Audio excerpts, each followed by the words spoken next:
I think it's better to give a brief introduction of all the panelists so that you know who is there as panelist here. I'd like to introduce myself first. I am Manorama Adhikari and I will be moderating this session. We have with us Professor Dr. Uma Koirala. She is from the Department of Women's Studies in Padma Kanya campus. We'd like to welcome Professor Dr. Uma Koirala. And we have Dr. Thakur Prasad Bhatta. He's the executive board member of COE Nepal and also the immediate past chairperson of COE Nepal. And we have Ms. Pinky Singh Rana with us, who is the founder and CEO of PSR Research and Consultancy. And she has done a lot of evaluations, not limiting to the genders area, but in a wider horizon. So we definitely be benefited from all of their experiences. And we have the chairperson of COE Nepal, Ms. Kanchan Lama, who is also the gender specialist. I hope she will be joining very soon.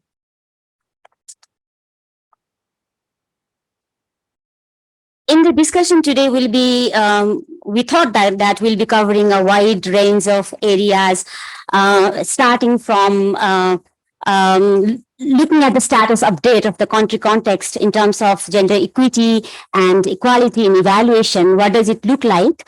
How much have it been addressed?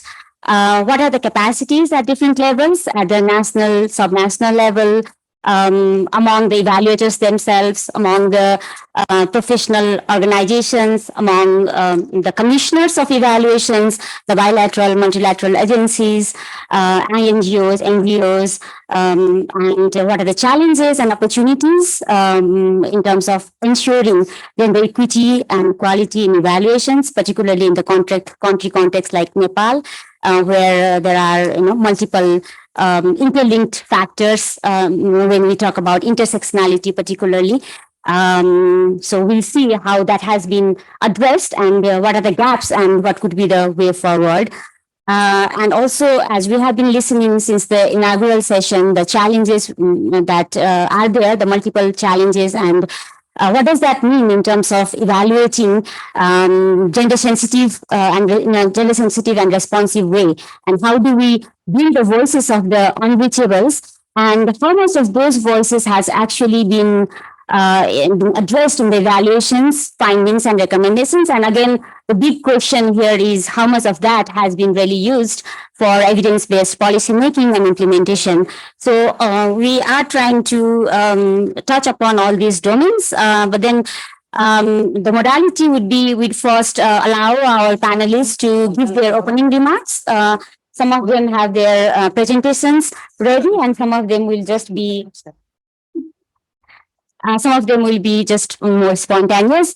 And once the opening remarks is over, we'll be starting with the Q&A session. And depending on how much time will allow us, we'll go for first, second, or third round of question and answer sessions. So I'd like to start now by requesting Professor Dr. Uma Koirala to kindly, also being cognizant to time, kindly give us a brief presentation, particularly on focusing on gender equity and equality in evaluations and how transformative evaluations could be taken place in more general. But then I understand that she has focused it more on the health sector. So please, Professor Dr. Uma. It's quite challenging to control myself to share a lot of things as we have getting a lot of experiences through research and evaluation, where is the gaps and how to go further for the smart evaluation and meaningful evaluation. So I'll try my best to confine myself within the time frame. Please permit me to go in front so that I can. So just a general scenario of health condition, as my responsibility is to show health scenario and what are the gaps within health sector to bring all disaggregated data and intersectionality of the society to have more depth knowledge on it. As we all are familiar that we have gone to the federal structure and we are still in a transition period to apply these structural functionality where we shifted from more democratic way of practicing and doing things. So we have 3 tiers of government now. We are practicing federal, provincial, and local governments. And these are frequently interact within their periphery and during the action and during the cooperation and collectively solve common problems rather than making policy. As we all know that we all are aware that policy the federal government has a blanket policy and it is localized within the community and provincial and local context. So these are the practice of political interrelation. And Nepal government has adopted universal health coverage. So no one can left behind or no one left behind is the motto. And within that universal health coverage, they have a 4-pillar: equity, quality, multi-sectoral approach, and reform. These are the 4 pillars where universal health coverage is performing. It's a general glimpse of how the gender-related health indicators of Nepal is in data, how it is reflecting in data. I have presented very few, very gendered data that can give you a glimpse of the inclusion or exclusion or bias or deprivation, all the things. Here, anemia, low birth weight, underweight, and underweight, these all indicators are the indicator of deprivation of food security, health access, inequality, discrimination, all the things which we really repeatedly say in our gender discourse. These are the glimpse of our future. Our children, more than 50% children are malnourished. Within malnourished, they are undernourished. So we can imagine how they grown up with the full potential of productivity and full mental capacity. So there is a big question in Global Hunger Index.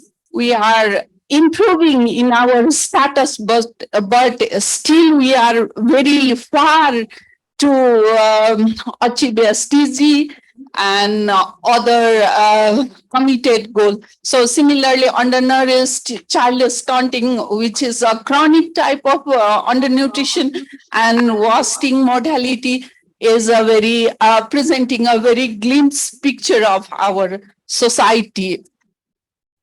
This is quite interesting. I was analyzing the data and I found it very interesting. We always talk about women empowerment, quality of life of women, and we talk more about women's issue. But here, it is an interesting data that the quality of life of men is also decreasing. So where we have gone, where is the lapses? It is a high time to see. We are not talking about only women should go stronger. men equally need to be stronger, but the data said that the life expectancy at birth and healthy life expectancy at birth is still a glimpse picture. Though the quality life of women is uh, increasing, but equally we need to increase the quality of life of male also. Then we can talk about the equality. So it is just a drop in the ocean that I saw the data. There are a lot, but just I want to share some gaps where we need to go more deep and what are the lapses in our reported data or evaluation. Especially, we talk a lot about gender inequality and inclusiveness, but within that framework, also some life cycle of women is collapsing. If we go to analyze the data of adolescent, we cannot find only the half portion of adolescent only after beyond 15 is if we see the DHS, they calculate the data of only 15 years and beyond. So where is up to 12 or 15 or 14 years? What is the condition of those girls or those adolescents? There is huge gap. Similarly, young motherhood, where there are a lot of young motherhood are not included in our data system or in our analysis. They are mostly deprived from being observed or being calculated. Similarly, food insecurity and nutrition insecurity is increasing within household, but mostly these are underobserved. There is no data. What is the depth of these insecurity where directly it is affecting for the quality of life of those people. So we don't know this data. It is hardly found. Similarly, under 5 mortality, neonatal mortality is very high in our country. 25 in 1,000 child have no life. They have no life after birth. They are the neonatal mortality is 25. So uncertainty of life is really very hard for the parents also. And but the non-institutional delivery and remoteness data and evaluation is lapses in our whole data system. Already in our inaugural session, our speaker already pointed out our concentration is mostly around the very facilitated area where the car is going, where the vehicles are going, but the people are living in a far distance where we have to walk to reach them 2 days, 3 days. So what they are doing? How they are coming to our health center? Where is the data? It is very gloomy pictures we have observed during our field visit and our observation. So non-institutional delivery data is collapsed in our system. It's very hard to track. Another, we always hear in our health system that child stunting is very high, and lot of countries and all concentration is within child stunting, but it is in our case it is still unacceptable. 36% children are suffering from stunting, and it is the harm of our human resources. But there is no focused program on adolescent, because the we need to see the life cycle approach when we are doing work for reducing child stunting, because it is started from the adolescent period. If there is no nutritional store in the body while we are in adolescent period, then we cannot expect a healthy baby. So these things, though very minor things in our context, but very, very important. If we want to increase our newborns' birth rate, then we need to work on adolescent. But there is huge policy gap on adolescent. There is no data on adolescent. I have done my PhD on adolescent.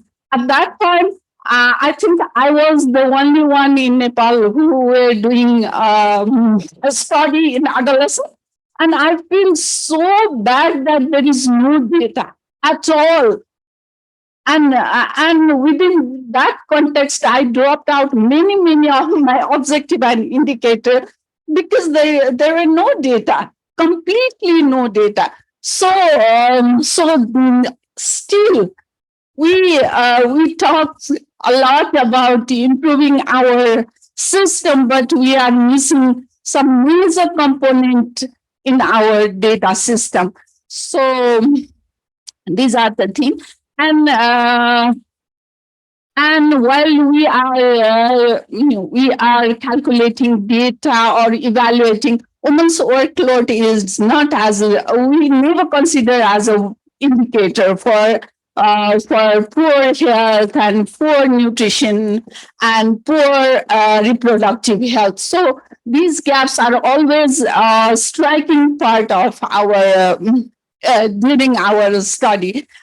And disparity in the health system is always there. We talk always about these things, and inclusiveness is always talking part during our every program. But disparity in healthcare access is affected by different elements, ranging from individual attributes such as ignorance, low education, wealth disparity, systematic biasness, and no action within intersectionality.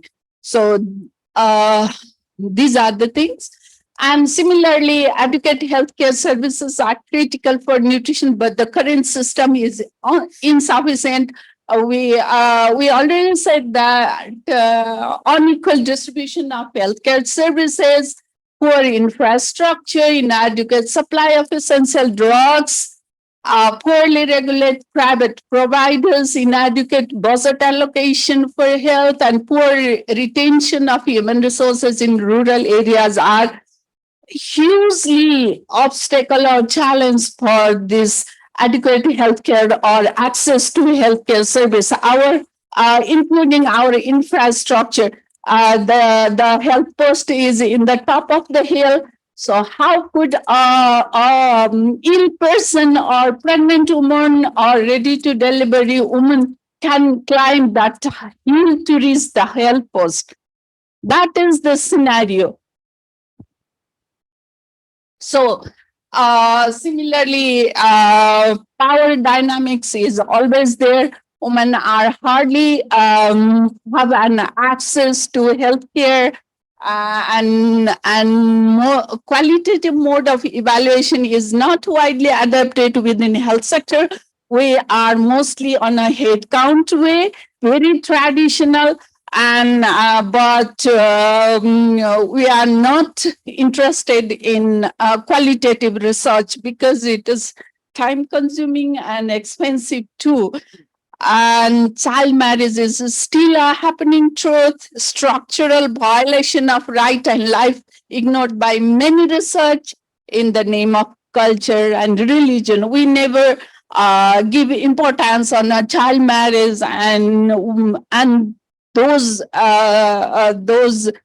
culture or custom to bring forward. So because they say it is the culture or religion, we cannot say anything. This is not the right thing. Excuse me, Madam, can we please conclude in maybe 2 minutes? Thank you. Only few things I need to say.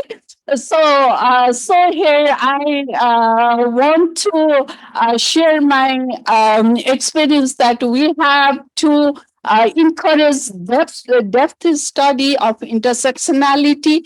Observation is quite important in a health system transformation. So we have to encourage those close observation, and life cycle approach need to give emphasis because in a health system, in a disease condition, life cycle approach is a very important thing. So we need to focus on that. And mainstreaming Nepal's female community health volunteers is very, very important. And women decision making role is crucial. Need to foster it. Similarly, gender equality and more diverse and representative health leadership, independent monitoring is quite important because it gives a freer angle of ratios and fear and correct data, what the situation of the society and how they are doing to address the policy. So this is quite important, and skill and ethics of both researcher and evaluators is matters. Thank you. Thank you so much. Thank you so much, Madam. To the prototype of the health sector, you have shown us, in fact, the national context of the data quality, data gaps. In my almost, I think it's more than 20 years of career in evaluation, I have found that health sector is probably one of the most sophisticated sector when it comes to data. But then still, we came to know from the Professor Dr. Uma that there are a lot of gaps, and particularly on the adolescence front. And so what does that mean for the evaluators like us and the institution like the community of evaluators? I think that's a big question. And in the next presentation, hopefully Dr. Thakur would be more focusing on how can we mitigate those challenges through the methodological enhancement, ensuring the quality of data, and also reaching out to the unreachables.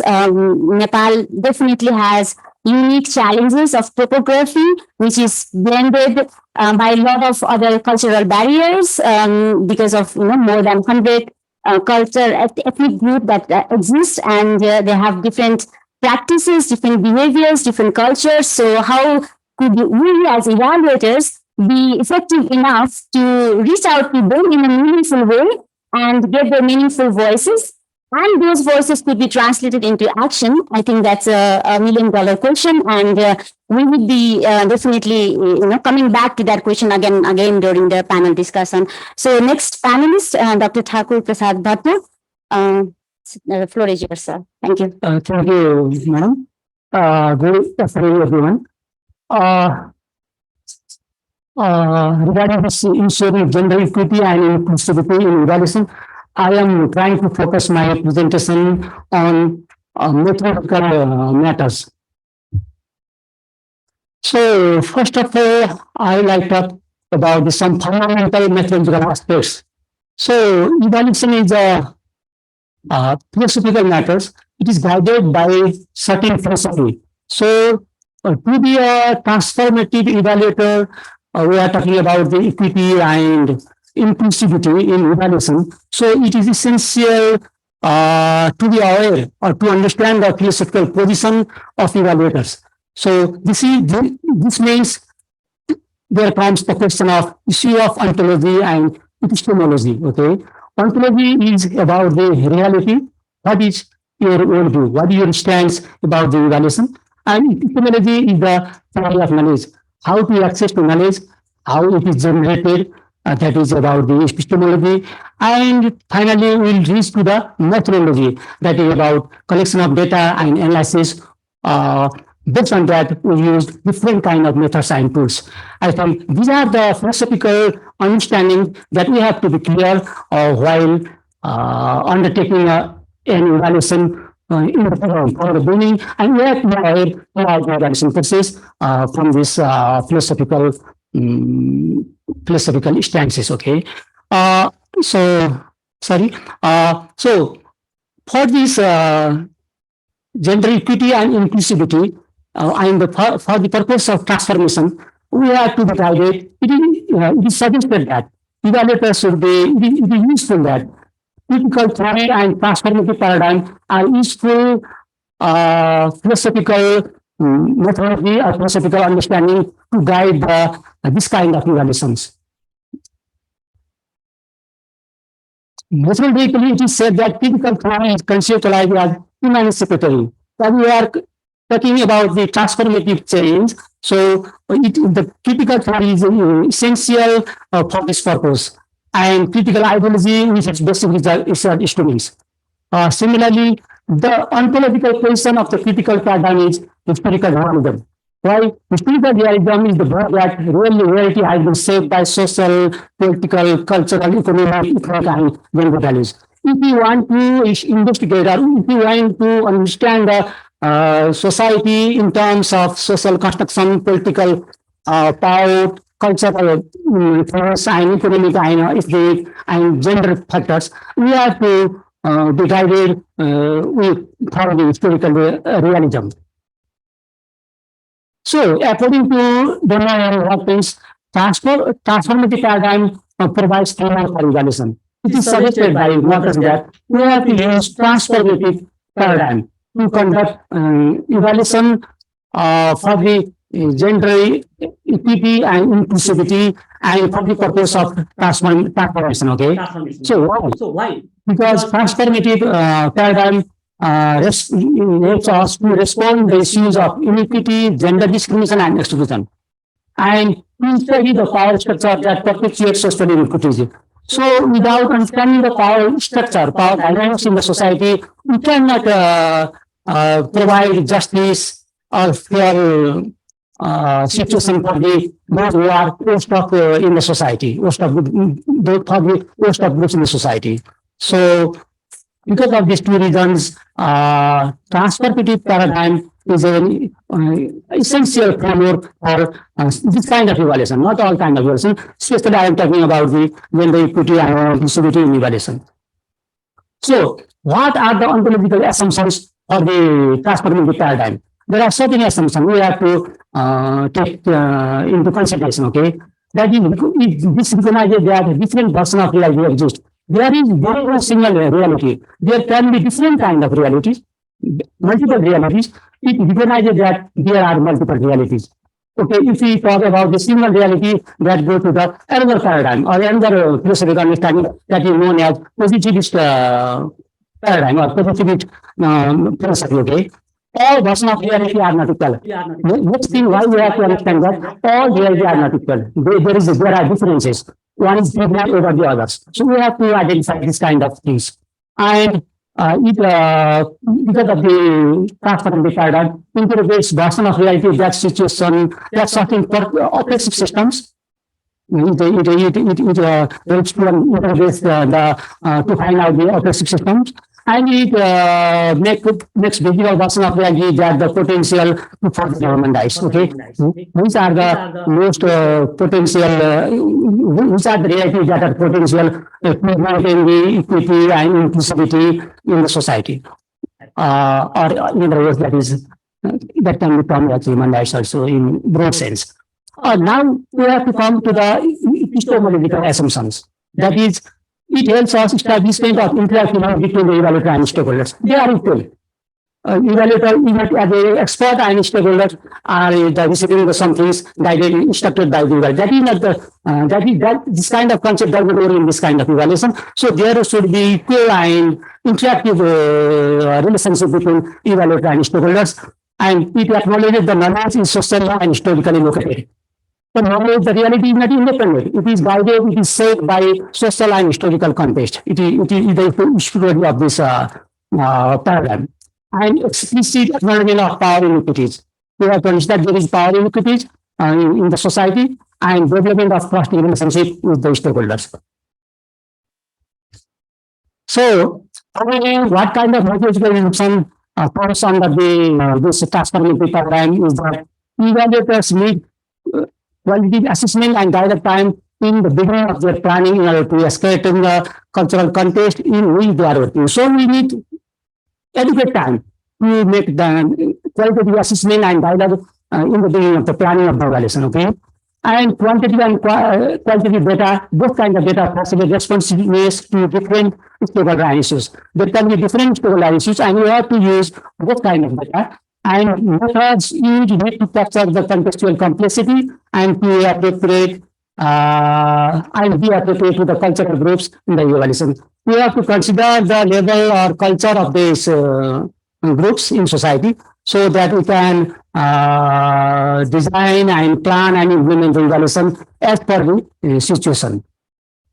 So the importance of the transparent evaluator has the responsibility of uncovering the different versions of reality that exist. So we have to recognize the different versions of reality that exist and to interrogate the basis for privileging one version of reality over another on the grounds of different social, political, cultural, socio-economic, gender, age, religion, geography, and disability perspective. There can be multiple realities, but we have to find out which is the reality that helps or that support to the worst of groups, the marginalized groups, to ensure the equity and inclusivity in the society, or to help the communities by the intervention development program and project. Which kind of realities can be helpful for them to overcome the inequality and inclusivity, okay? So, talking about these philosophical things, the method which are mainly suggested for this transformative paradigm is mixed method research, because it uses both this method uses both the qualitative and quantitative methods, okay? So, having said about the methodological parts, I would like to briefly mention some pertinent issues regarding this kind of transformative evaluations. So, we have to understand that evaluation is a social interventions. It is an interventions to transform the society, to gain the equity and inclusivity in the community, okay? So evaluation, particularly transformative evaluation, is political and ideological. You should not think that evaluation is neutral or like that. But even you have to take side for the emancipation of community. So it is political and ideological. You have to be guided by this kind of thinking, that you should be aware about this. If we say we are neutral, we cannot help, we cannot empower certain groups, and there will be perpetuation of the inequity in the society. I think that is actually in the current condition, in my experience. Inclusion dimension has cross-cutting concerns across all fields of evaluation. We have to consider this element from the in all fields of evaluation. And perpetuation of inequity and exclusion, use of why there is perpetuation of inequity and exclusion from from the perspective of evaluation, that there is use of inappropriate methods and inexperienced evaluators. We use only given methods. We do not consider the methods as per the need of the community or culture of that society. That means we do not consider the context very well. So in that case, the evaluation may be supporting, not overcoming the injustice, but maybe supporting the perpetuating the inequity and exclusion. If we do not rightly conduct the evaluation, that can be harmful. Ironically, that can be harmful. And because of the use of inexperienced evaluators, it needs some kind of experience, knowledge, skills about this kind of philosophical things, how the philosophy guides and where we will reach and how we can emancipate the community. These are the very important things we have to consider. And next is, please, friend, inadequacy of awareness and capacity commissioning agency. There is also weaknesses on the supply side, but on the demand side, inadequacy of awareness and capacity with commissioning agency, that is very visible in our context, in the context of Nepal. In the morning session, we heard different speeches from the National Planning Commission. I am not blaming on anyone, but the conclusion of them was that we are not responding to evaluation. That is the situation, very serious situation. So in the general evaluation, in case of this kind of emancipatory evaluation, transformative evaluation, that is very in low conditions.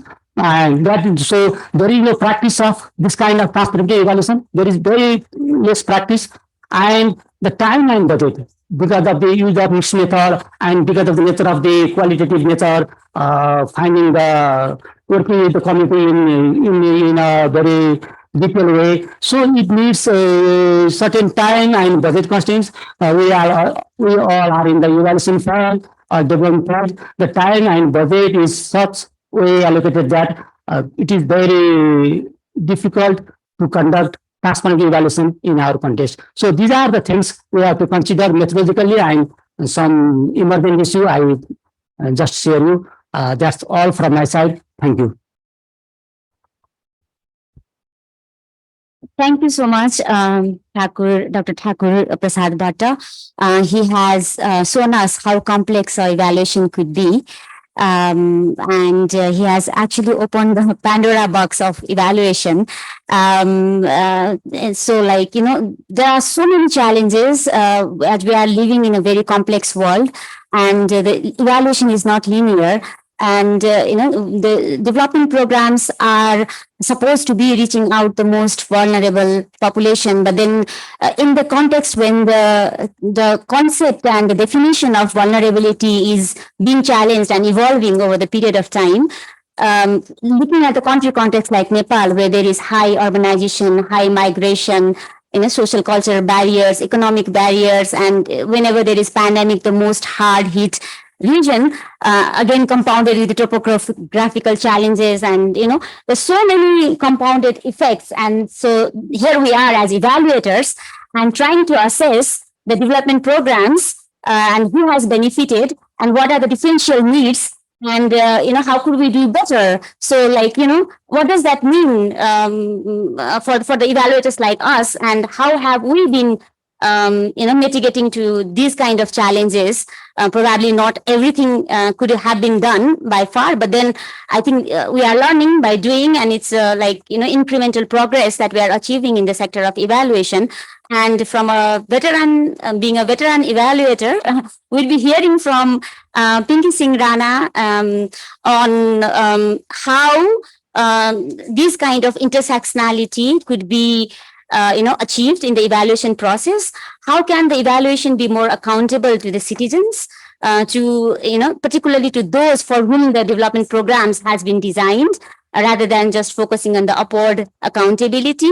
How can we transform our systems in a way that the citizens themselves are part of the process, and not just there as a beneficiaries, but are the evaluating partners as well. So, what have you been doing in this sector? You can bring up the issues of LGBTIQ, for example, the displaced population in the context of urbanization, or the issues that migration has brought up, and how these has been addressed through the evaluations.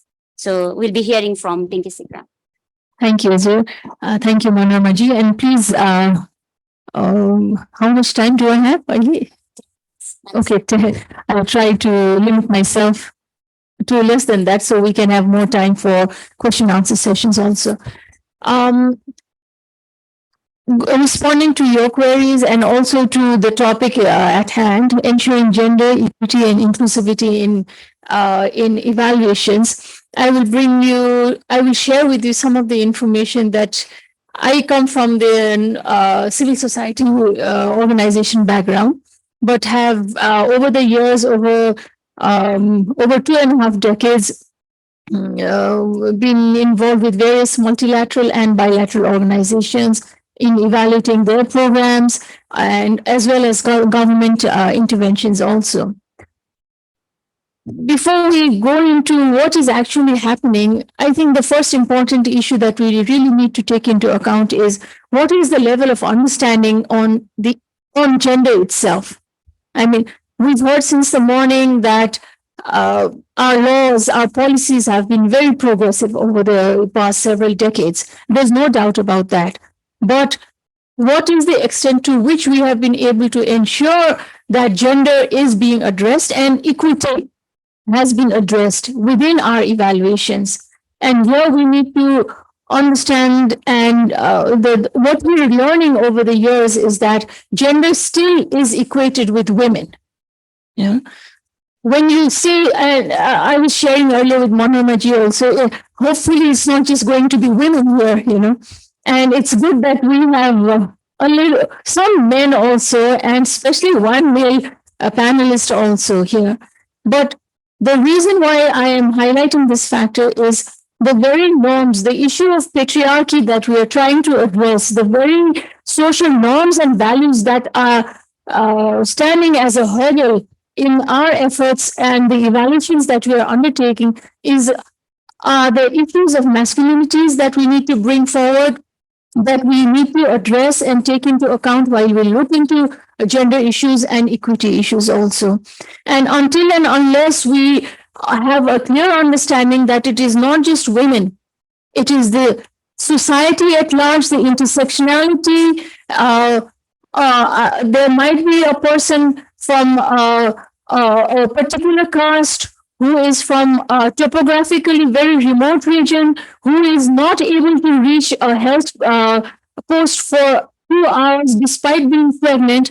What is her capacity in accessing her rights vis-a-vis myself? Let's say I am living in Kathmandu, within maybe not even 10 minutes walk from a hospital.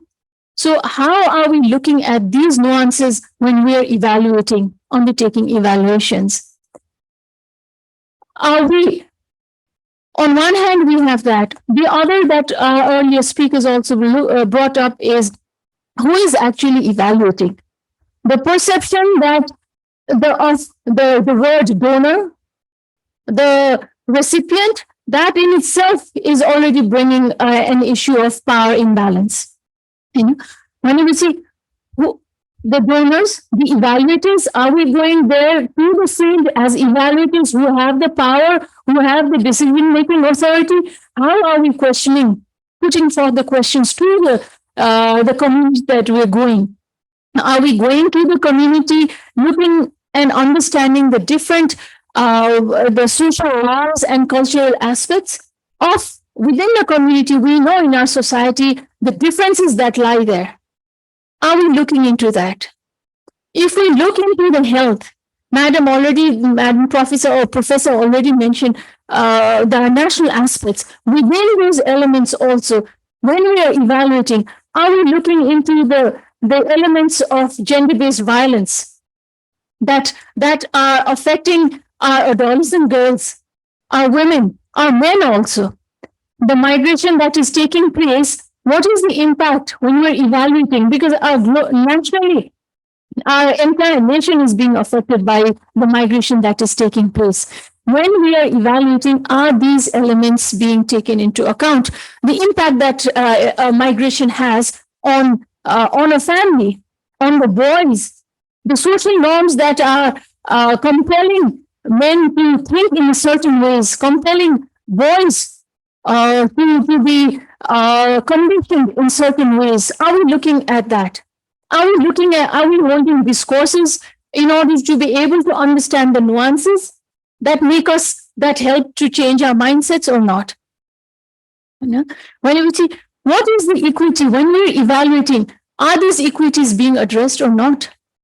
Most often, if we see, these are elements, evaluations are taking place for the sake of evaluations or monitoring.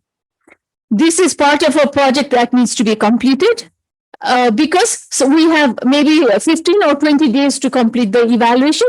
The consultant has to finish it. No matter whether you're a new consultant, you're a very experienced consultant, this is the demand of the person, the organization that is commissioning it. And what happens? then the cuts that need to be made in terms of budget, in terms of time, is also affecting the evaluation results as well. And where do we often see the impact taking place? Jesse, if you will notice, you will see whether it's in even after 20 years down the road also, we still see Jesse, despite the fact that Constitution has strongly, upheld the issue, we will find Jesse is still as an add-on. Even in evaluations also, okay, there has to be a Jesse component, okay? That is the understanding, and there will be a one paragraph. That has to be mainstreamed. That has to be the elements of inclusivity. How is that taken into account? If we see the focus is still, it still remains nominal.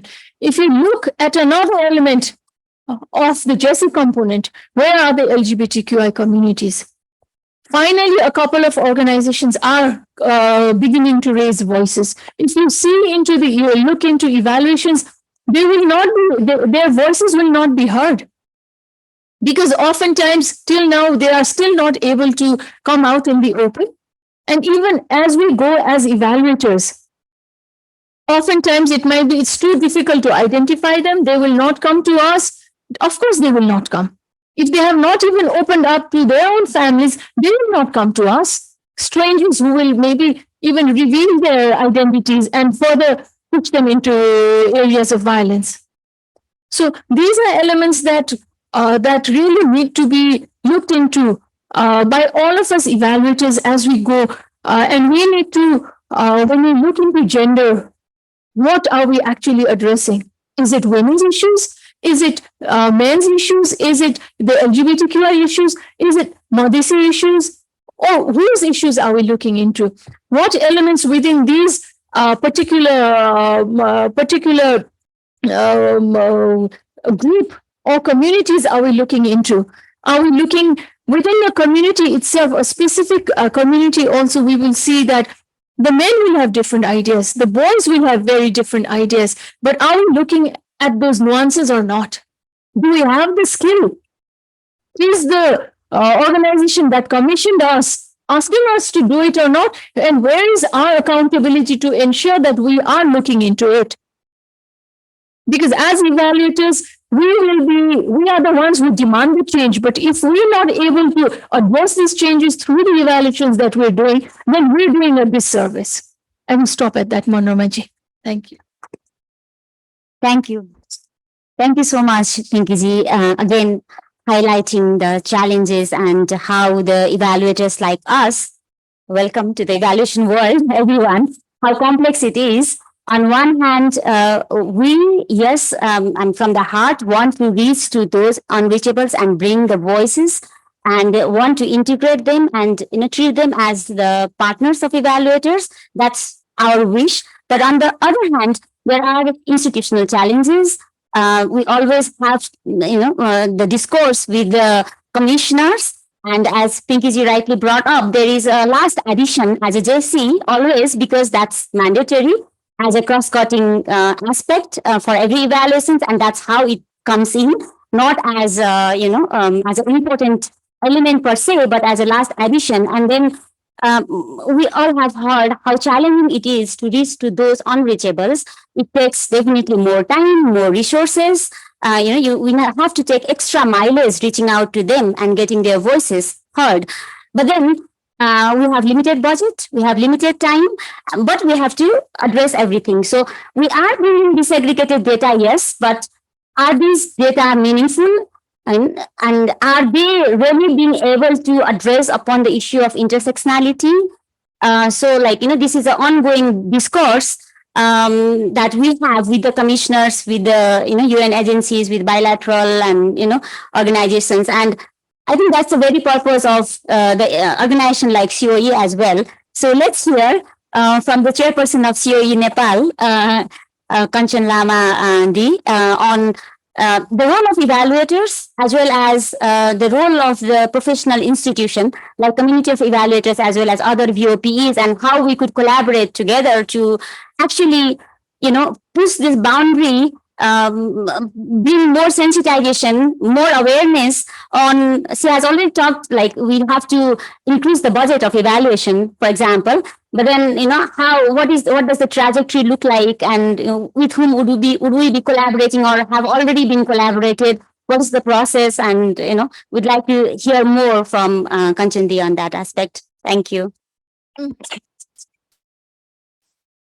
Here or I? Okay. Okay. Thank you. Thank you, Manorama, and thank you, previous speakers. It was very wonderful speech you discussing about the real challenges and also the opportunities. Also, you spoke your mind. That's okay. And the questions Manorama gave me, I think it is very important for having organizations like community of evaluators. Actually, the community of evaluators, South Asia, is our umbrella, and we in our countries, as you heard in the morning, there are some country level community of evaluators united together to really bring some awareness about the importance of good evaluation for transformative changes. Sometimes it is, even if we keep talking like that, as Pinky Ji pointed out, the real, it is in not maybe in the real sense we are so far, achieving, because still, I want to echo some of her concerns, your concerns.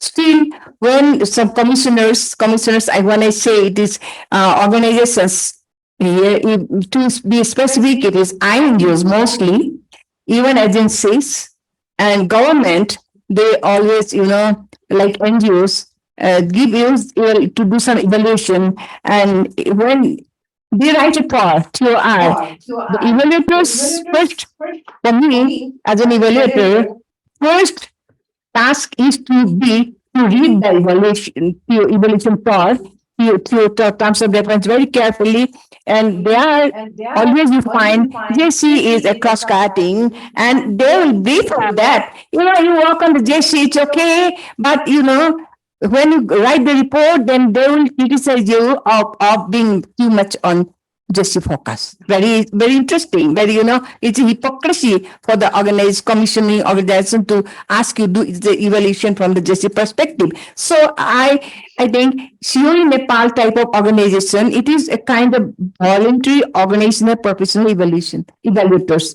Actually, what I work, it's a totally voluntary work. As an individual, I am paid for other evaluation. But when I work for COE in Nepal, Manorama, all we work as a volunteer, because we had a mission of raising awareness and, influencing accountability of the development organizations, whoever work for, bring some change, whether it is INGOs, NGOs, government, or UN agency, any organization, to, highlight the importance of following some basic principles for evaluations, as Dr. Thakur pointed out.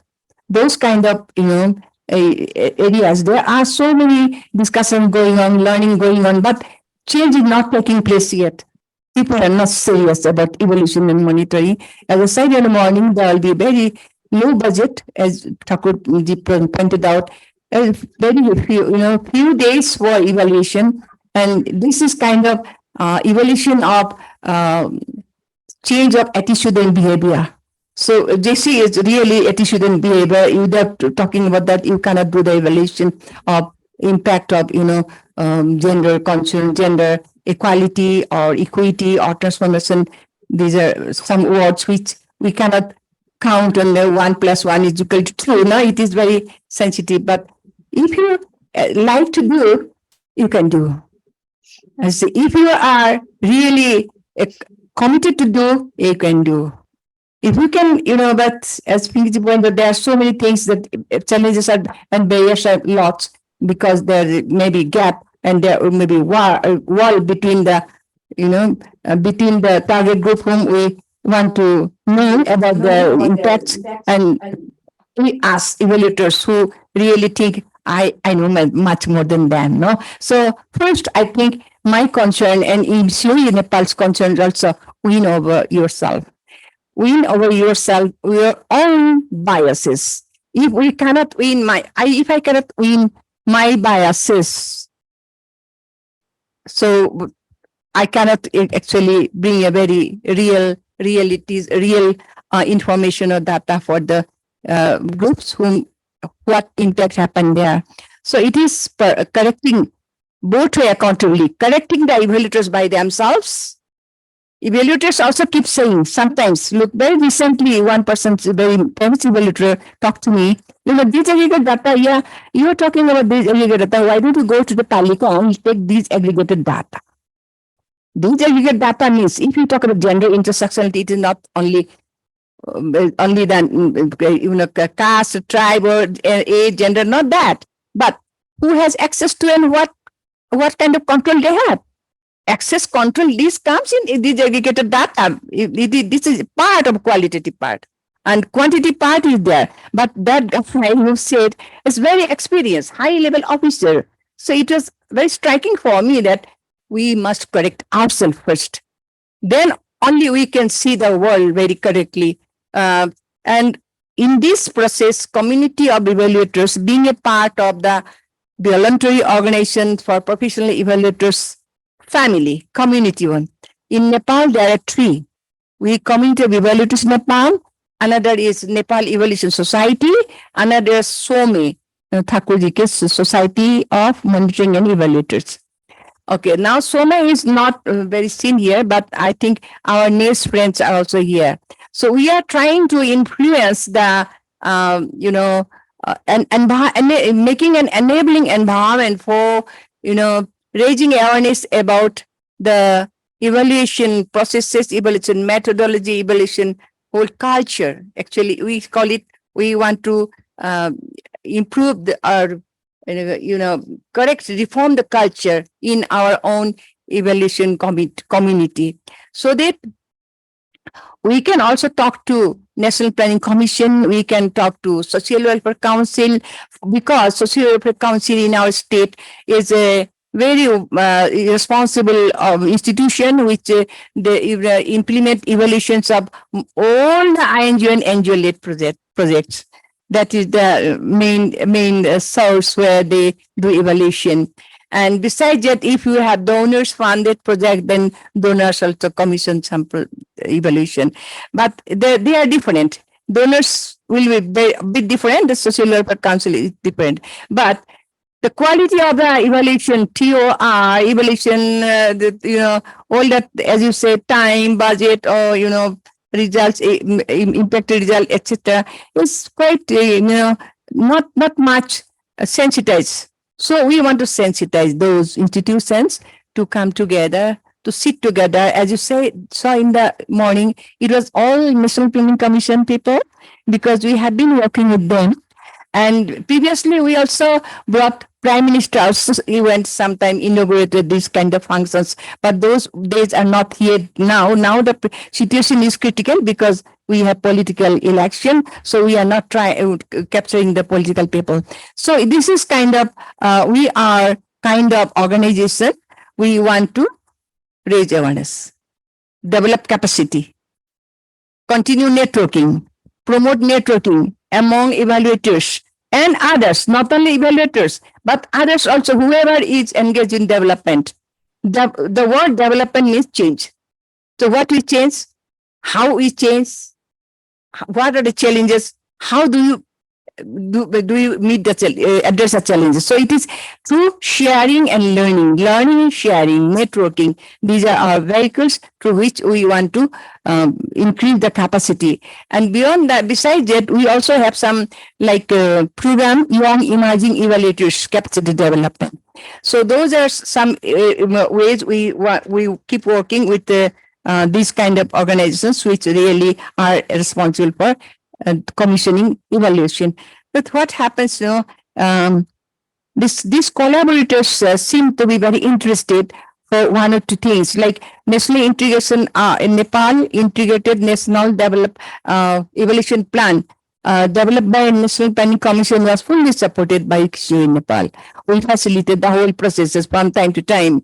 And there's code of conduct for evaluation, monitoring evaluation, that also committee of evaluators facilitated the whole process. That monitoring and evaluation bill that is now in the process of getting act, but still we are waiting. It is not we don't have control about it. We can just facilitate and try to build the environment. But actually we are slow, but I think we do hope that we can come together in more numbers and more, creating more interest among development professionals to think about that. If we can do good relation, we can really produce good development results. Without really, this, I also again remember Robert Chamber putting the last first, putting the first last. That kind of capturing the voices of the real impact group, unless until we can bring those voices to the evaluation front in our reports. And one Pinky ji said very strong word. It was, are you ready as an evaluator? Am I committed?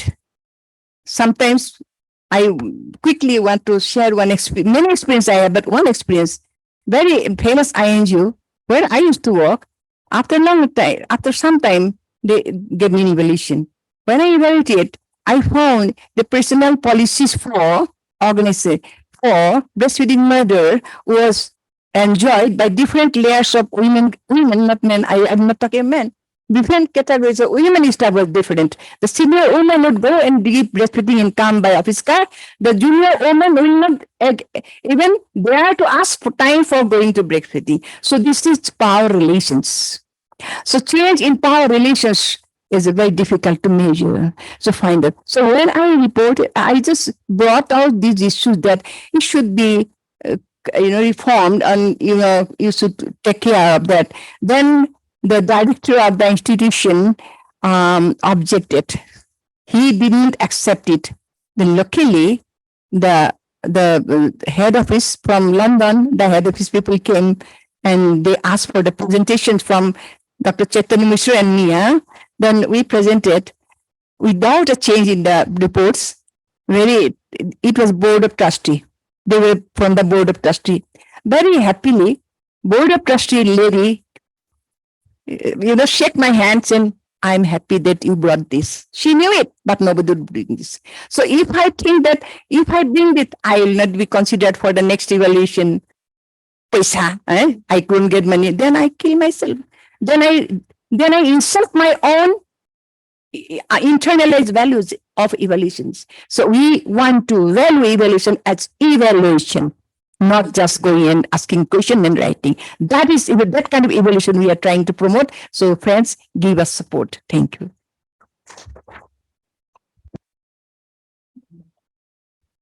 Thank you, Kanchanji, for a very strong message for all of us evaluators.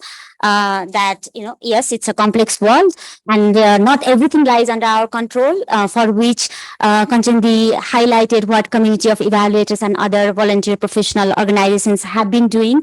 But then at the same time, there are a lot of things also under our control as evaluators. And are we ready to build the cat? Are we ready to be confronted at all the times? Are we ready to push that boundary? How much integrity can we bring into the evaluation? How much rigor can we bring into the evaluation methods and process? That's everything that's under our control, but still there are a lot of things that we need to work under, which thank you so much as a chairperson of Community of Evaluators Nepal. Kanchanji has been leading this discourse and has been leading this campaign on reinforcing the importance of evaluation and uses of the evaluation as evidence-based policy making and bringing real changes in the people's life, in the quality of their lives. So with this, we have concluded the first opening remarks. We are actually a lot behind time, but I can see that there is a big crowd. I mean, there is house full, and we do have people seated at the back, and we do have audience from joining from different parts of the world online. So there is a huge enthusiasm, and I'm sure you all have a lot of questions for our panelists. So without further ado, I'd like to actually open the Q&A session and would like to request also the audience from who are joining virtually to please write the question on the chat box, and those who are here physically, please you can ask questions, and you can please mention whom you want to address this question to, and yes, the floor is yours. Thank you. Sure. Mike, please. Anyone sounds.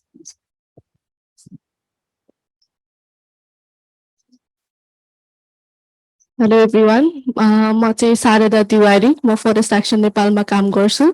मेरो question चाहिँ पिङ्की म्यामलाई छ। Specially कञ्चन म्यामले पनि भन्नुभयो evaluation भनेको just going and asking question, getting answer मात्र होइन, यो meaningful हुनुपर्छ भनेर। र म चाहिँ अलिकति क्लोजली कम्युनिटीसँग पनि काम गर्न सुरु गरेको अवस्था छ अहिले, र धेरै एक्सपिरियन्स नभइरहेको केसमा म्यामलाई एउटा question, for example decision making भन्ने टर्म, अझै especially women in decision making भन्ने कुरामा चाहिँ मेरो एक्सपिरियन्सले देखेको विमेनको डिफ्रेन्ट स्टेजमा चाहिँ उनीहरूको डिसिजन मेकिङमा कन्ट्रिब्युसन हुँदाहुँदै पनि त्यसलाई चाहिँ अब इभ्यालुएसनमा कसरी हेर्न सकिन्छ। फर इक्जाम्पल एउटा फोरममा मेन विमेन सबै बसिरहेको ठाउँमा कुनै मेन मेम्बरले कुनै इस्यु आफै उठाएर अथवा कुनै इस्युमा चाहिँ डिसिजनको फर्स्ट आइडिया उसको हुने, र फिमेल मेम्बरले चाहिँ त्यसमा एग्री गरेर जस्टिफिकेसन सहित आई सपोर्ट यो डिसिजन भनेर त्यो डिसिजन मेकिङमा दिने कन्ट्रिब्युसन एउटा पार्ट भयो। अर्को पार्ट भनेको विमेन आफैले त्यो इस्युलाई बुझेर मेरो आइडिया यस्तो छ है, डिसिजन मेक यो खालको डिसिजन हुनुपर्छ है भनेर दिने आइडियामा चाहिँ सबैलाई उसले कन्भिन्स गर्न सक्ने क्यापासिटी अर्को भयो। र एउटा सानो इक्जाम्पल, जस्तै कुनै महिला चाहिँ कुनै पालिकाको अध्यक्ष छ, सँगसँगै ऊ आफ्नो कम्युनिटीमा चाहिँ कुनै एउटा फोरममा पनि इन्गेज छ, र दुईटा काम एकैपटक हुँदाखेरि चाहिँ उसको फर्स्ट प्रायोरिटी भनेको पालिकाको प्रोग्राम रह्यो, र उसको कम्युनिटीको फोरममा चाहिँ उसले त्यो फोरम डिसिजन मेकिङ अरू मेम्बरलाई चाहिँ ह्यान्डओभर गरेर ल अब तपाईँहरू जे डिसिजन लिनुहुन्छ म त्यसमा सपोर्ट गर्छु भनेर उसले त्यो फोरम ह्यान्डओभर गरिदिनु भयो। र त्यसमा चाहिँ अब त्यो फोरम स्पेसिफिक भएर हेर्ने हो भने त्यहाँ त्यो महिलाको कुनै पनि कन्ट्रिब्युसन देखिँदैन, र यस्तो केसमा कसरी इभ्यालुएट गर्ने उसको डिसिजन मेकिङ क्यापासिटीलाई। र अर्को भनेको अब एउटा विदिन हाउस होल्ड पनि कुनै पनि फोरमको इस्युहरू डिस्कस हुनसक्छ त्यो घरको मेल मेम्बर र फिमेल मेम्बर बिच, र मेल मेम्बरलाई पनि त्यो घरको फिमेल मेम्बरले चाहिँ यो इस्युमा यो खालको डिसिजन ठिक हुन्छ है भनेर इनपुट दिइरहेको अवस्था हुनसक्छ, र त्यही डिसिजन चाहिँ त्यो मेल मेम्बरले फोरममा लगेर प्रेजेन्ट गर्ने सिचुएसन पनि हुनसक्छ। त्यो केसमा त्यो डिसिजन मेकिङमा चाहिँ विमेनको कन्ट्रिब्युसनलाई कसरी इभ्यालुएसन गर्न सकिन्छ अथवा यहाँहरूको एक्सपिरियन्समा चाहिँ कसरी इभ्यालुएट गरिरहनु भएको छ, यो क्लियर हुन पायो भने चाहिँ मलाई निकै नै हेल्पफुल हुन्थ्यो। Thank you. Yeah, let's take maybe 2-3 more questions, and then we can address at the same time.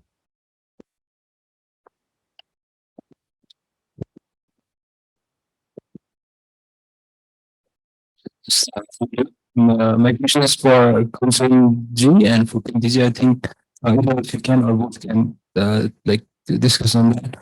I've been hearing about this struggle to balance power in evaluators and the learners, like when we develop TR or when we define the scope of evaluations.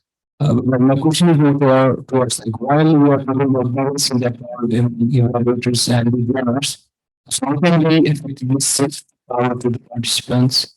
I've come up with this question because working as an evaluator for some time, I've been struggling with different ways of shifting the power, and I think the role of like other organizations like CRDI and other organizations can be in that. So as like your experience evaluators, I would like to learn more about you if you can shift that power to the participants. Yeah, thank you. I'm Kevin and I am from the ISST Foundation. Yeah, thank you. पछाडि कोही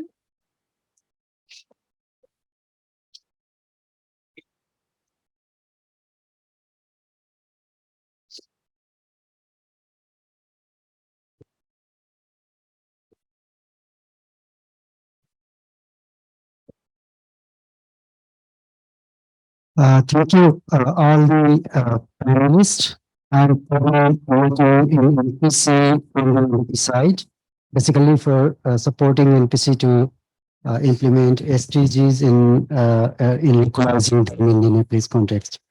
I don't have a specific question. My query was closely with the question raised by Praveen just before. Uh, the basic understanding in the evaluation process, basically when we talk about the transformative evaluation, the balance between the demand and supply is a big question. And since we are almost all working in development sector, either from the government side or non-government government side, and then are developed as evaluators are kind of close to the evaluators from the development practices as not a cadre of evaluation as such. Are we really so ethical in doing our evaluation as expert when we do evaluate the projects or programs of the development partners funded program or government programs?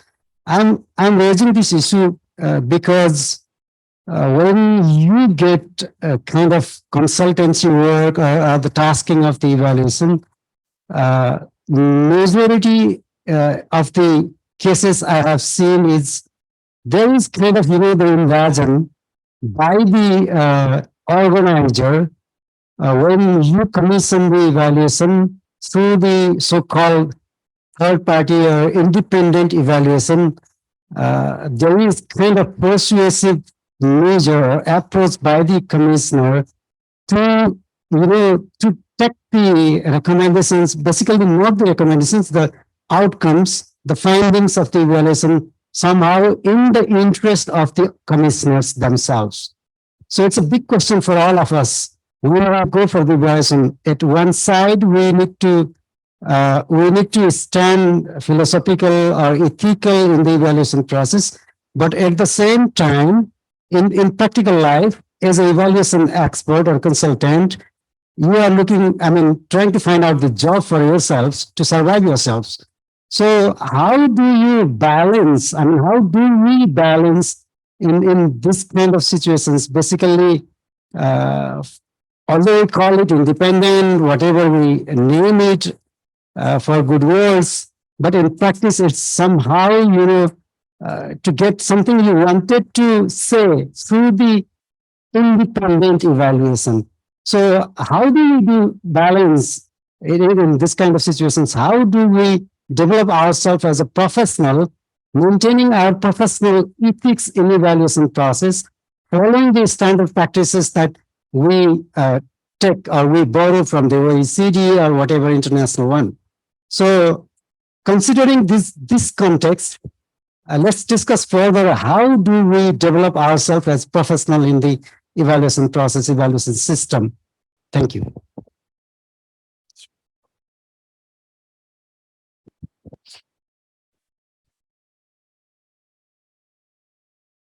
Well, thank you for the opportunity.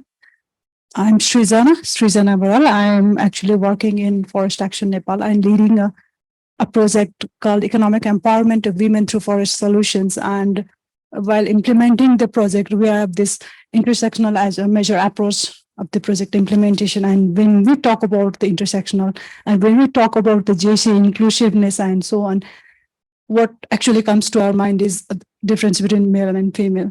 But when we talk about intersectional, it's not about the men and women, it's about the one who is left behind.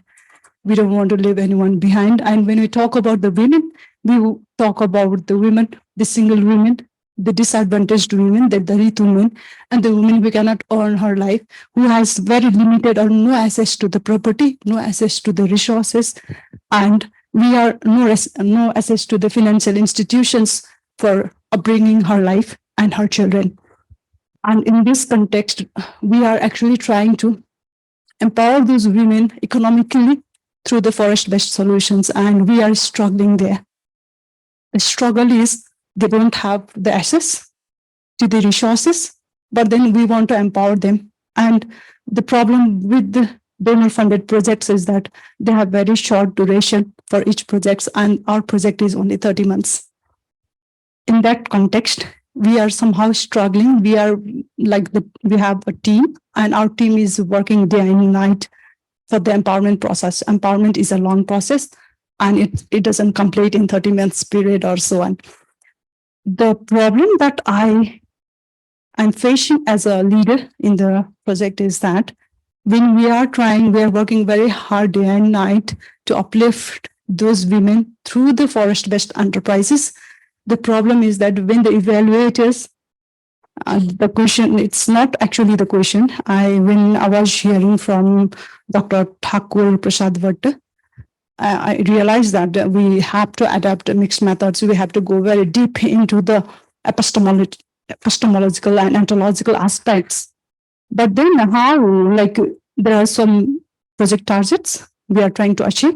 But when it's economic empowerment, the empowerment it's quite difficult to measure it. And when it comes to the evaluation, the final evaluation or something like that, maybe the figures, the numbers that are in the project document and the real change that is actually happening in the field might be different. In such context or circumstances, that is very common to the development projects. In fact, our project is an action research, so it's both combined with the actions, developmental aspects as well as the research aspects. So in that case, how will the evaluation be carried out, or how will the inner feeling of those women be measured by the evaluators, or how will we do that? So this is just an open question. I just wanted to share what I have been facing, and thank you. Probably we can take this as a last question for this round.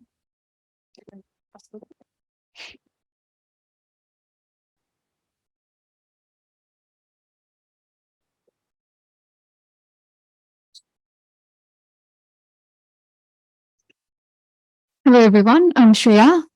Anybody can take the question. So my question is, we talked about the importance of intersectionality. We talked about inclusiveness, mainstreaming, JSI and stuff. But while actually going to the field, the participants are a bit reluctant to give out the information because of whatsoever reason. So how do we tackle that?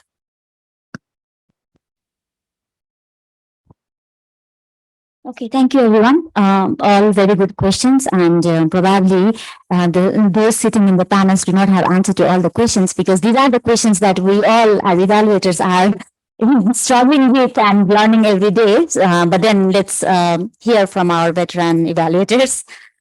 Who will go first, maybe? Should I? I'm sorry, I didn't. Shardaji.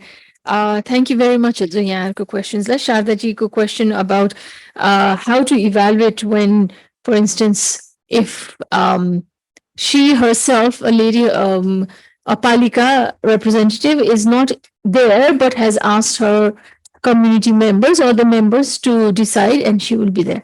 I think that's something where, as the lead there, she has the ultimate, she is accountable to ensure that, whatever is decided, her voice is also heard there. She cannot just take and say that, okay, the decision is final, because ultimately she will be held to account. On one hand is that, so it is her responsibility, her duty also, because that is why she is there, to make sure that the decisions that are made, her voice is also heard. In terms of, within the household level, if a woman's voice has been shared with the male family member, and if I'm understanding correctly, and he is representing her voice, then as evaluators, it is our responsibility to dig further, not just to take, whatever is there, whatever is given to us, but has that voice been heard or not? How was it heard? Was it like even the male or female, who is representing, was it a joint decision or not? Those are elements that we need to dig further. One is that. The other was, I think from Isha Foundation, Pravinji, is it? For me, I'll tell. That was for you? Okay. Okay. But I just wanted, because you're from Asia Foundation, I just wanted to mention that, you know, I had this opportunity with other team members to undertake an outcome harvesting very recently, and it was a wonderful experience.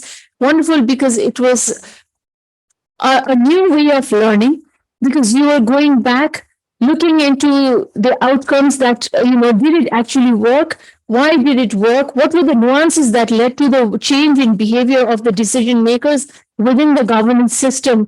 So that was an evaluation, and I hope that, you know, Asia Foundation was able to take up the recommendations and utilize in the next, because that was something that was very satisfying in undertaking an evaluation as a hostage. I will try.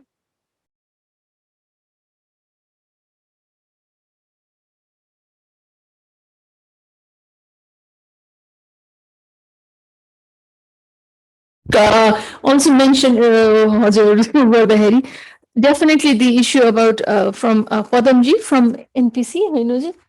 I agree, Hazur. There are definitely pressures when you know, there's the pressure from the external development partner may want certain you know, certain type of conclusions and recommendations, but I think it is ultimately up to us individually.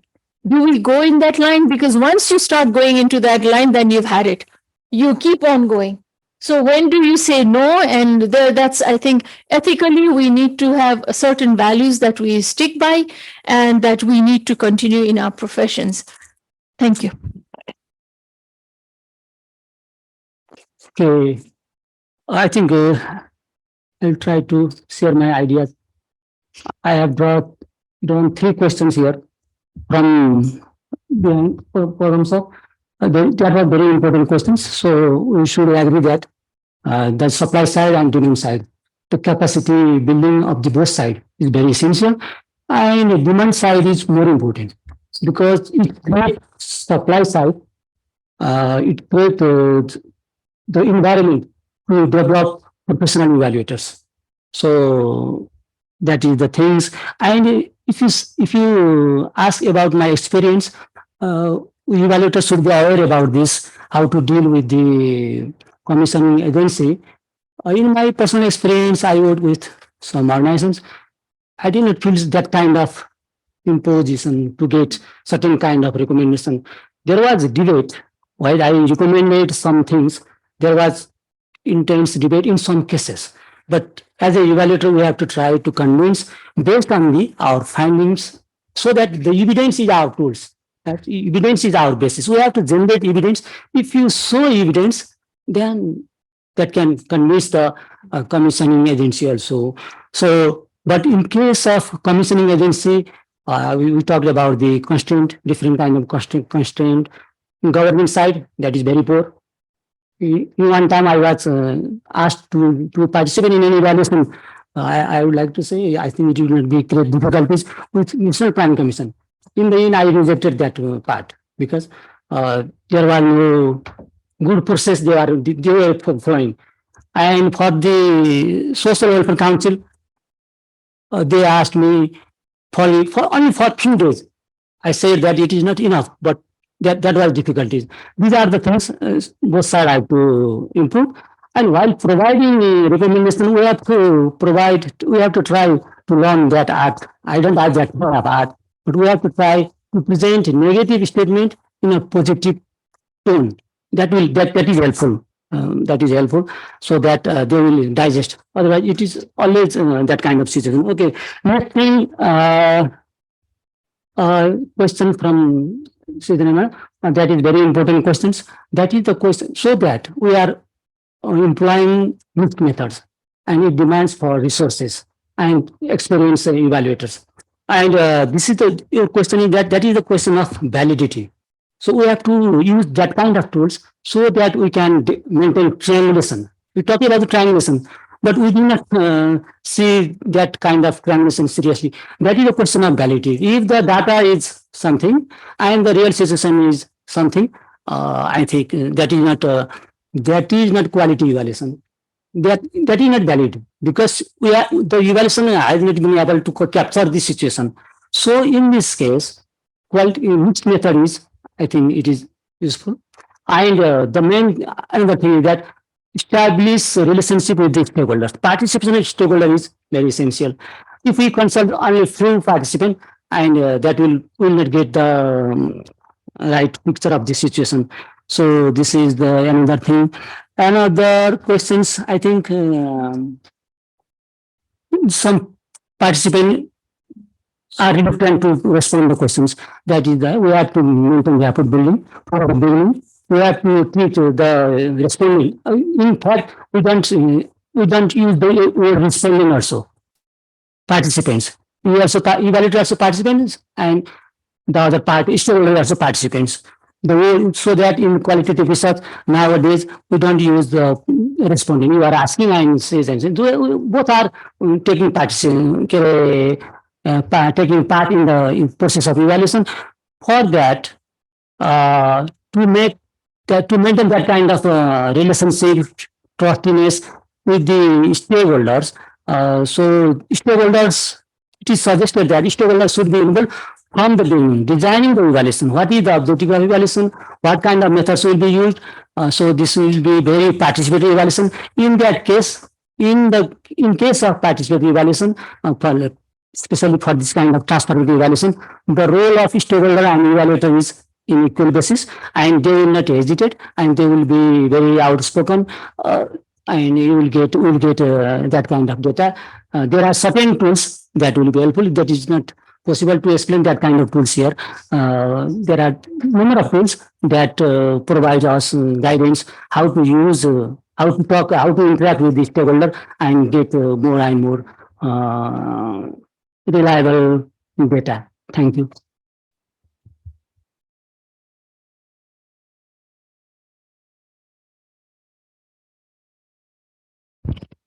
Okay, thank you. Very interesting.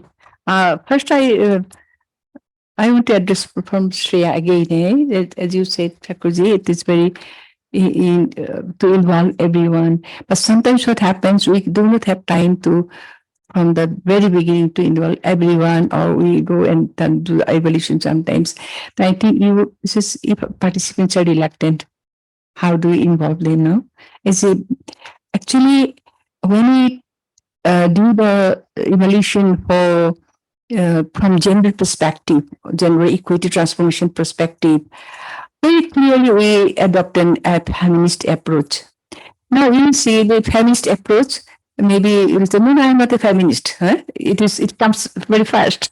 But in this, what are the values of feminist approach? Feminist approach is putting yourself at her or his shoes. Okay, putting myself into her or his shoes. That means making myself very acceptable. That is building trust, and it helps, for myself, when I go to the grassroots level also, and at this several level. But I enjoy doing this in grassroots level, and I don't know why. I don't know. Several times they think I'm from outside. Maybe tone of Nepali, sometimes outside they feel. But suddenly, almost slowly, not slowly, immediately, I can win their heart. It is not because I know more, but because I want to listen more. Listen. I cannot impose anything. Because this is their voice, we will count. Not my voice. I can't say, no, keep aside. No, I have time. I have come to listen to you at your time, as per your choice. So there are some, I think you also have practiced, all of us practice these things to work in development world. So it is not only evaluation, but in every field, I think building trust is very important. And building trust sometimes we cannot do because we think they are different, I am different. That is the bar for myself, my own. That was, I think, winning over my own set ideas, own mindset is very important. First, to get into his and her shoes, difficult, isn't it? But I think it is interesting also. It's very enjoyable. Once we do, we develop our own confidence, because it is my challenge, challenge is for me, not for her age. We are going to know about their, what kind of impact they had, what kind of challenges they are going through, and what happened in their life, what has changed in their poverty level, all that. So it is our task to be acceptable. And this to be acceptable means in different societies, different way you can be acceptable, no? So it is one thing. Then I again want to take Padamji's question also, Padamji. I like you brought this question because as Thakurji says, evidence. Evidence is very important, and these days it is so easy. It was difficult for us in the past. We would bring evidence of qualitative evidence to support the quantitative data. No one would like that. Why are you being case? We listen to this. We want data. What kind of better quantitative data? But now the process is changing, trend is changing. Quantitative data are analyzed in its own way. Additionally, we bring qualitative data. So these are presented as evidences by case or by voice or by you can digital presentation. So these are something that what evidence we bring that is important, whose voice we bring that is important, whose case we bring important, how we articulate the case that's important. So I think these are some kind of empowering ourselves to create the demand for expert evaluators. Expert evaluators doesn't mean that he or she is highly educated, knows more, but who are experts at the both level, grassroots level, and who are experienced at the academic level. We also need a combination of both the side. We have to learn theories also, I think. We have to learn theories. Our keynote speaker, Solani, kept saying about Robert Chamber. I think all of you know, many of you know about Robert Chamber. And this time we are unlucky because we could not bring many evaluators from the world. But other times when they come, that's the Robert Chamber team play when he does evaluation. Now he doesn't do, he's very aged, he's 90. But 85 he came to Yakiniti Hotel. And there were classes given by evaluators. All evaluators, like now in school building. And with the PowerPoint, etc., he never uses PowerPoint. Okay? He uses flipcharts, make a card, or whatever he gets, whatever gets out of the room, he uses that. Temporarily, he says, this kind of technology separates us from each other. Our relationship cannot be at the equal pace. It shows I know something you never know. So his definition is a bit different, but I think this is not true. We should use all, I think, whoever likes what, and it is up to you how they present it, okay? But I think he was very clear. One says that, and Yemen, break nation, Yemen, UCC, United Nations in Nepal, since the beginning, long ago, I have been, I have been working closely with them, not evil, etc., but, in many occasions, I see they never take anything to the field. They will take a flip chart and pen like that, and very easy life. They make it very easy for the people to articulate, to use the pen. Now, once they start the pen to write in the paper, the village women or men, they get empowered. They reveal that they start to feel that, oh, I can also do this. I can also, write this. It's not more than, not something that I cannot do. So there will not, there may not be some letters, etc., but there will be sketch of drawing. So this kind of tools, participant tools are so vibrant, so powerful. It connects people to people. It makes you and me popular among the entire group. And so slowly, they bring out their own ideas and their own truth. But sometimes they are also dominated by others in the group. That is a big problem. So in that side, we bring evidence. Sometimes we make mistakes. The evidence also sometimes cannot be true. So digging out the information in different ways, but sometimes it's not practical too because there's time is short. Okay, as you said, and then I come to Praveen Staff, SU Foundation. Thank you for raising this power question. This is also feminist approach, making our power sharing.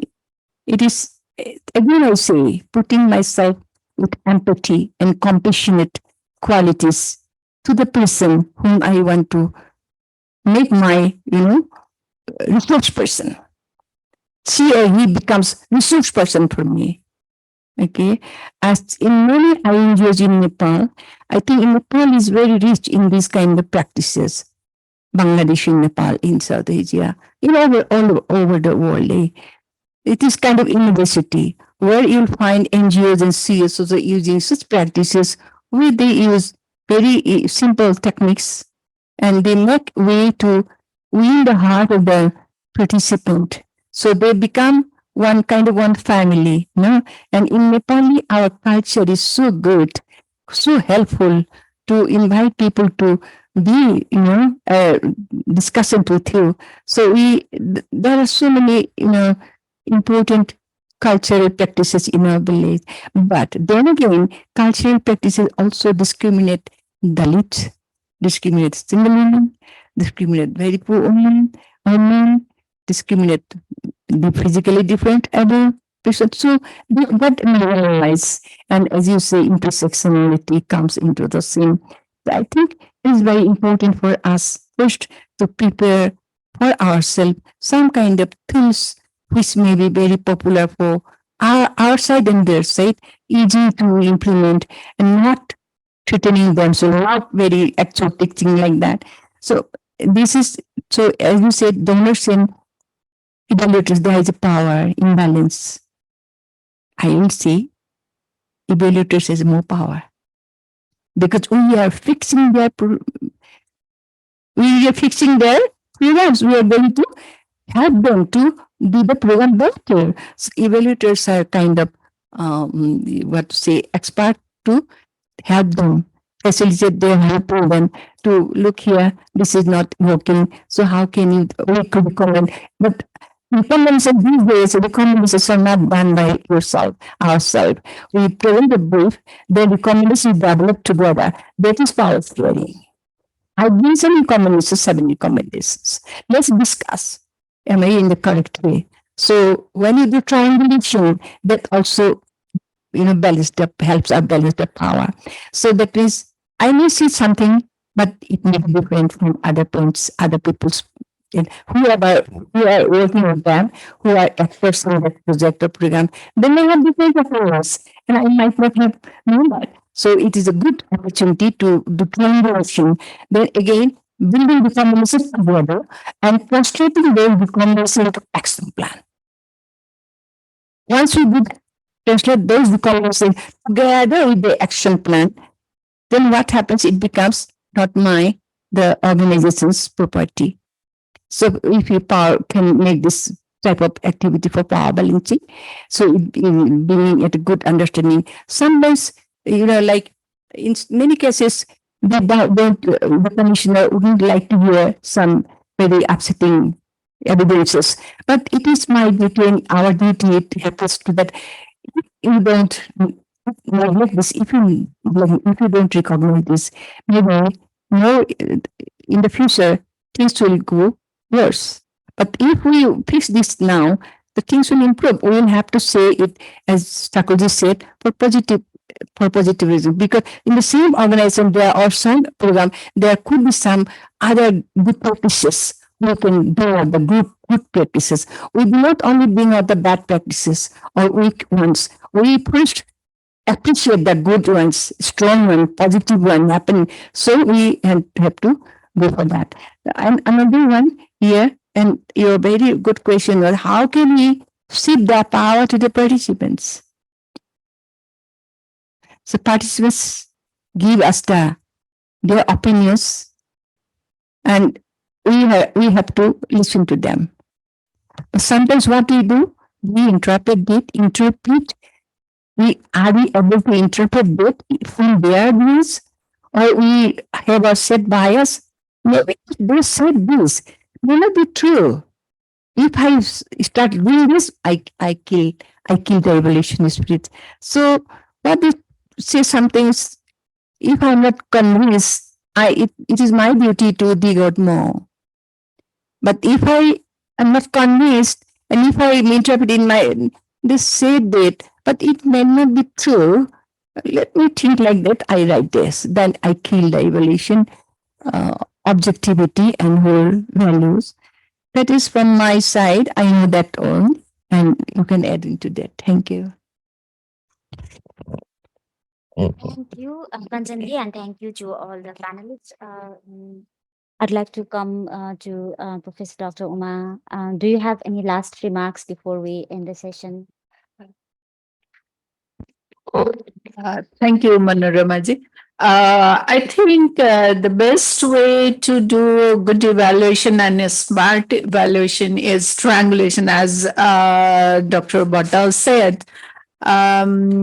Some queries also came that the donor wants some numbers in a report. But yes, if they want numbers in a report, it's okay for them. But if we really want to generate evidence, as already Kanchanji said, it is our property. How we work and what the effect of the program is reflected in the community or women's life or their quality of life, that is really matter.